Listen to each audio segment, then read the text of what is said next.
అసలు నిజం చెప్పాలంటే బిగ్ బాస్ ప్లాన్స్ ఏం అర్థం కావట్లేదు, మూవ్స్ అర్థం కావట్లేదు, స్ట్రాటజీస్ అర్థం కావట్లేదు. ఎందుకంటే నామినేషన్లో మనం ఓటింగ్స్ చూసుకున్నట్లయితే అంటే నామినేషన్ వరకు చూసుకుంటే సుమన్ గారు ఆ సంజన గారు వెళ్ళిపోతారేమో అన్నట్టు అనిపిస్తే సడన్గా ఫ్రేమ్లోకి రీతు వచ్చింది. మైండ్ పోయింది అసలు, రీతు రావడం సడన్గా. ఎందుకంటే కంపారిటివ్లీ చూసుకుంటే సుమన్ అండ్ సంజన గారి కంటే రీతు మంచి పర్ఫార్మర్ అండ్ స్ట్రాంగ్గా ఉంటుంది, అన్నింటిలో ఎక్కువ ఇన్వాల్వ్ అవుద్ది అండ్ కొంచెం అవి ఇవి ఉండవు కంపారిటివ్లీ చూసుకుంటే. కానీ రీతుని ఎలిమినేట్ చేశారు. ఎందుకు ఎలిమినేట్ చేసినట్టు అంటే బిగ్ బాస్ టీమ్ ఎవరికి ఫేవర్గా ఉన్నట్టు భరణి గారికి ఫేవర్గా ఉండడం కోసం తన టాప్ 5 చేరడం కోసం రీతుని తీస్తారా? అలా తీసేస్తే డీమోన్ వీక్ అయిపోతాడు, మనడు కూడా వెళ్ళిపోతాడని ఫీల్ అవుతున్నారు. లేదా తాడు స్ట్రాంగ్ అయ్యాడంటే కళ్యాణ్కి తనుజకి పోటీ చేస్తాడు కదా.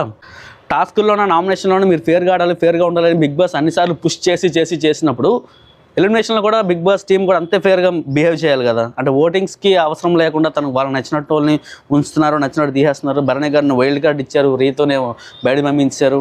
అంటే సో వీళ్ళు ఫైనల్ కూడా ఎవరు ఇలా డిసైడ్ చేస్తారా లేకపోతే ఆడియన్స్కి ఇస్తారా ఛాన్స్? అసలు నిన్నటి గేమ్ ఫేర్ అనిపించిందా మీరు కమెంట్లో చెప్పండి. అండ్ టాప్ 3 టాప్ 5 ఎవరెవరు ఉంటారని మీరు ఎక్స్పెక్ట్ చేస్తున్నారు? ఫైనల్ విన్నర్ అనుకుంటున్నారు మీరు కింద కమెంట్ చేయండి. దీని నుంచి మళ్ళీ మాట్లాడుకుందాం, మళ్ళీ కలుద్దాం. అంతవరకు బాయ్.